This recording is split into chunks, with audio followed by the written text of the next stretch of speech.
Hello everyone, exam में आपका स्वागत है। बिहार में निकली फार्मासिस्ट की बम्पर वैकेंसी, क्या क्या एलिजिबिलिटी रहेगी, कैसे क्या प्रोसेस रहेगा, चलिए ऑफिशियल नोटिफिकेशन के साथ देखते हैं। बात करते हैं एप्लीकेशन की। एप्लीकेशन स्टार्ट हो चुके हैं और 8/4 लास्ट डेट है। ठीक है। फार्मासिस्ट की पोस्ट के लिए जिसमें पे ग्रेड रहेगा वो आपको लेवल 5 का मिलेगा, 2800 ग्रेड पे है और 5200 से लेकर 20,200 के बीच में।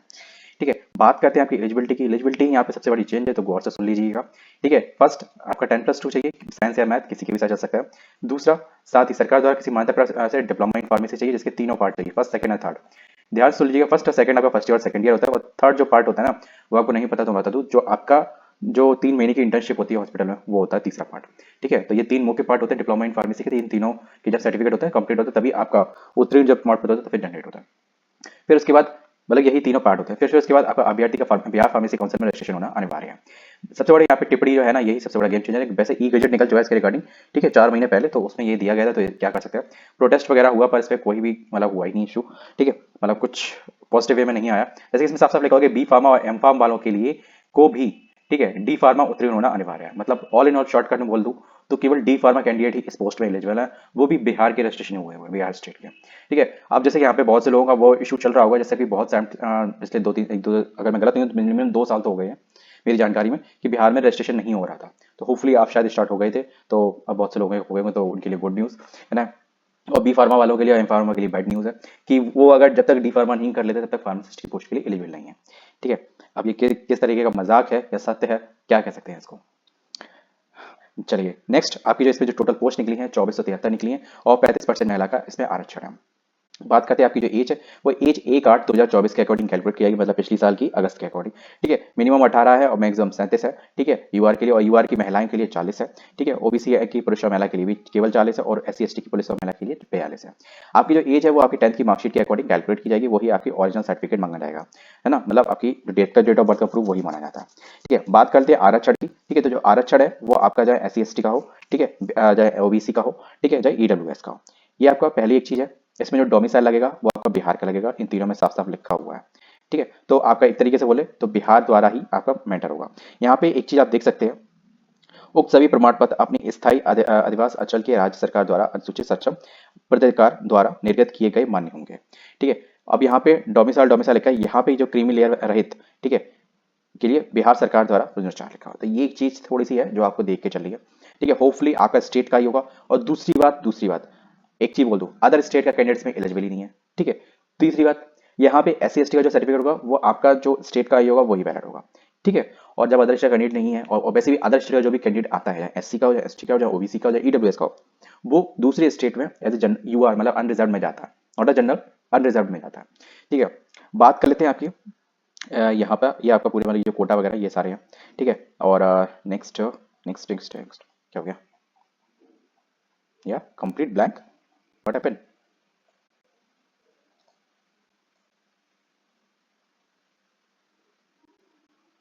हाँ, अब आया यहाँ पे। देखो इसमें जो आपकी जो फीस है वो आपकी लगेगी। फीस की बात करें तो आपकी इसमें अनरिजर्व के लिए, ओबीसी के लिए, अत्यंत पिछड़ा वर्ग के लिए यानी ईडब्ल्यूएस के लिए 600 रुपये। ठीक है। एससी एसटी के लिए 150 रुपये है। ठीक है। अनारक्षित वर्ग, आरक्षित अनारक्षित वर्ग के लिए जो बिहार के स्थायी निवासी उनके लिए 150 रुपये है। ठीक है। राज्य के बाहर के उम्मीदवार के लिए, ठीक है, जो महिला और जो पुरुष उनके लिए 600 रुपये। पहले वैसे बाहर का कोई उम्मीदवार तो इसमें अप्लाई कर ही नहीं सकते, तो इसमें कोई दिक्कत ही नहीं है इसकी। पेमेंट करने का प्रोसेस ऑनलाइन मोड है, तो वही चीज आप यूपीआई भी इसमें माध्यम है, तो आप उसके थ्रू भी पेमेंट कर सकते हैं। अब बात कर लेते हैं सिलेक्शन प्रोसेस की। तो जो सिलेक्शन प्रोसेस है वो कुछ इसमें इस तरह का है, और हाँ, जो नंबर भी है वो आपके थोड़े कैलकुलेशंस में थोड़े इसमें चेंज है, तो वो भी देख लीजिएगा। बात कर लेते हैं इसमें आपकी, कि जैसे कि यहाँ पे साफ साफ लिखा हुआ है कि लिखित परीक्षा होगी आपकी, मतलब सीबीटी होगा, तो इसमें सीबीटी आपके 75 नंबर का होगा और 25 नंबर का आपका एक्सपीरियंस होगा। केंद्र पंचायती राज विभाग निकाय में के नियंत्रण, ठीक है, अस्पतालों में अनुभव में 5 अंक प्रतिवर्ष के हिसाब से आपको दिए जाएंगे। अब इसके 25 अंक टोटल होंगे। अब इसमें आपको कैलकुलेट कैसे जाएगा, आपने जितने दिन पर्म किया होगा, जितने दिन का एक्सपीरियंस होगा, उसको 365 दिया जाएगा, और उसका अनुपात मतलब एवरेज कह सकते, मतलब एक तरीके से अनुपात आपका इसमें जोड़ा जाएगा, तो वो कुछ इस हिसाब से होगा। सीधी सी बात है, जो भी चीज निकाली जाएगी वो उसके हिसाब से 4 या 5 अंक जो सीधा सीधा होगा वो आपका जिसमें मान लिया जाएगा। कि 4 वर्ष हुए तो 20 अंक हो गए, 5 वर्ष हुए तो 25 अंक होगा। अब 5 वर्ष से अधिक का एक्सपीरियंस है तो भी आपका 25 ही माना जाएगा, इससे अतिरिक्त नहीं माना जाएगा। ठीक है। अब बात करते हैं मैंने इसमें क्या होगा, इसमें अंक गणित थोड़ा चेंज है, तो अंक गणित इसमें चेंज होगा, मतलब ये है, यहाँ पे साफ साफ लिखा है, अभ्यर्थी द्वारा लिखित परीक्षा में प्राप्त अंक, ये उक्त परीक्षा में प्राप्त कुल अंक जो भी आप इसमें प्राप्त करेंगे, मतलब है ना, तो उसमें आपका जो भी अंक प्राप्त होंगे उसमें 0.75 का मल्टीप्लाई होगा। जैसे कि यहाँ पे दिया गया कि अगर 50 अंक आपको मिले हैं तो उसमें 0.7 का मल्टीप्लाई होगा और आपका 37.5 हो जाएंगे, जो कि किसके होंगे, 75 के आधे ही होंगे। अब ये कैसा है वो भी मैं आपको दिखा दूं, यहाँ पे साफ साफ लिखा हुआ है, 100 प्रश्न आएंगे, 100 अंक होंगे और 2 घंटे में आपको करना होगा। ठीक है, तो अब आप समझ गए होंगे कि आप, और हाँ, इसमें जो आपकी नेगेटिव मार्किंग है वो 0.25 की रहेगी। तो आपका शॉर्टकट में बात अगर आप ये समझें तो वो ये है कि आपका कुल आपके अंक तो 75 ही रहेंगे जो सीबीटी रहेगा, पर जो पेपर आएगा वो 100 अंक का होगा और 100 क्वेश्चन होंगे। इसके आधार पे उनको कैलकुलेशन थोड़ा सिंप्लीफाई करने के लिए ये चीज करते हैं। फिर आपके मान लो 50 नंबर आए तो उसमें आपका 0.75 से मल्टीप्लाई हो जाएगा और आपके 37.5 नंबर जो आपके ओरिजिनल 50% होंगे, तो मतलब परसेंटेज का परसेंटेज आप चेक कर सकते हो, वो सीधा सीधा आपका आ जाएगा। ठीक है, तो यही सीन रहता है। आपके देखा होगा 10th की मार्कशीट में नहीं 9.5 को मल्टीप्लाई करते हैं, तो कुछ इस तरीके का आप समझ सकते हैं अपने नजरिए से, है ना। बात करते हैं इसमें बहुविकल्पी मतलब एमसीक्यू क्वेश्चन आएंगे और हिंदी और इंग्लिश दोनों लैंग्वेज में होंगे। बहुत से बच्चों का इशू रहता है कि भाई हिंदी में आएगा कि अंग्रेजी में आएगा, मेरा हिंदी में था तो मेरा अच्छा हो जाता है, इंग्लिश में आता तो अच्छा था। मेरे ख्याल से टेक्निकल भी इंग्लिश में रहना चाहिए, क्योंकि most of time candidate technical जो एजुकेशन लेता है वो इंग्लिश में ही लेता है। ठीक है, और बेंची अंडरस्टैंडेबल भी होती है, इसलिए इसमें जो भी आपका सिलेबस रहेगा वो कंप्लीट डिप्लोमा इन फार्मेसी का जो सिलेबस रहता है वही एसटी आएगा। आप जानते भी होंगे, अगर आपने फर्स्ट टाइम देख रहे हैं फार्मेसी की वैकेंसी तो कोई दिक्कत नहीं है, बना जितनी भी फार्मासिस्ट की वैकेंसी आती है उसमें केवल और केवल सिलेबस डिप्लोमा इन फार्मेसी का ही पूरे 2 साल का लिया आता है, क्योंकि इसमें मिनिमम जो एलिजिबिलिटी है अकॉर्डिंग टू पीसीआई वो है डी फार्मा। ठीक है, फिर B pharma, M pharma and pharm D, तो ये चारों पोस्ट एलिजिबल हैं अकॉर्डिंग टू पीसीआई, पर according to Bihar pharmacy council, ठीक है, उन्होंने ई गजेट पास कर रखा है, तो उसमें उन्होंने कर दिया कि डी फार्मा आपके पास होना चाहिए, चाहे आपने बी कर रखा हो चाहे एम कर रखा हो, उस समय कोई मतलब नहीं है। अब इसका एक और प्रूफ मैं आपको दिखाता हूँ। अब ये चीज आपकी क्लियर हो गई होगी सीबीटी के रिगार्डिंग। बहुत से लोगों को डाइट हो रहा होगा, तो वीडियो को थोड़ा दोबारा देख लीजिएगा यहाँ पे। ठीक है, तो 30 सेकंड में आपको सब कुछ क्लियर कट हो जाएगा। बात करते हैं अब यहाँ पे आपको क्लियर कर दूं, फॉर्म भरते हुए आपको किन किन चीजों का विशेष ध्यान रखना है। पहला, आपको ये महत्वपूर्ण डॉक्यूमेंट अपने पास पहले रख लेना है, क्योंकि ये आपको ऑनलाइन अपलोड करने हैं। ठीक है, अब देख सकते हैं यहाँ पे आपकी है 10th की मार्कशीट, 10+2 की आपका जो मार्कशीट और सर्टिफिकेट दोनों। ठीक है, डिप्लोमा इन फार्मेसी, यहाँ पे कोई भी फार्म डी बी फार्मा वगैरह कुछ नहीं लिखा हुआ है, डिप्लोमा इन फार्मेसी लिखा है, क्योंकि और इसी की ये अपलोड करनी है सभी को। ठीक है, तो इसीलिए उन्होंने कहा चाहे आपने बी कर रखा हो या एम कर रखा हो, उस समय कोई मतलब नहीं, डी फार्मा सभी को डी फार्मा होना मस्ट है। ठीक है, तो ये हम लोगों के लिए सजा है, बी फार्मा वालों के लिए सजा है। ठीक है, एक तरीके से बिहार फार्मेसी काउंसिल में, ठीक है, आपका रजिस्ट्रेशन होना चाहिए, वो सर्टिफिकेट। ठीक है, इस सीरियल में आपके अपलोड होंगे।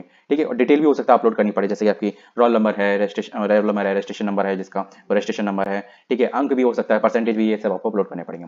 ठीक है, जाति प्रमाण पत्र अगर आप लगा रहे हो तो। ठीक है, और स्थायी निवास मतलब आपको डोमिसाइल तो नहीं लगाना पड़ेगा। डोमिसाइल की जो वैलिडिटी होती है वो 3 साल की होती है, बाकी बिहार में कितनी रहती है तब मुझे जानकारी नहीं है। ठीक है, वैसे अगर कॉमनली देखा जाए 3 साल की वैलिडिटी होती है, तो आपका अगर 3 साल के अंतर्गत वाला अगर सर्टिफिकेट है तो आप उसको लगा सकते हैं हमेशा।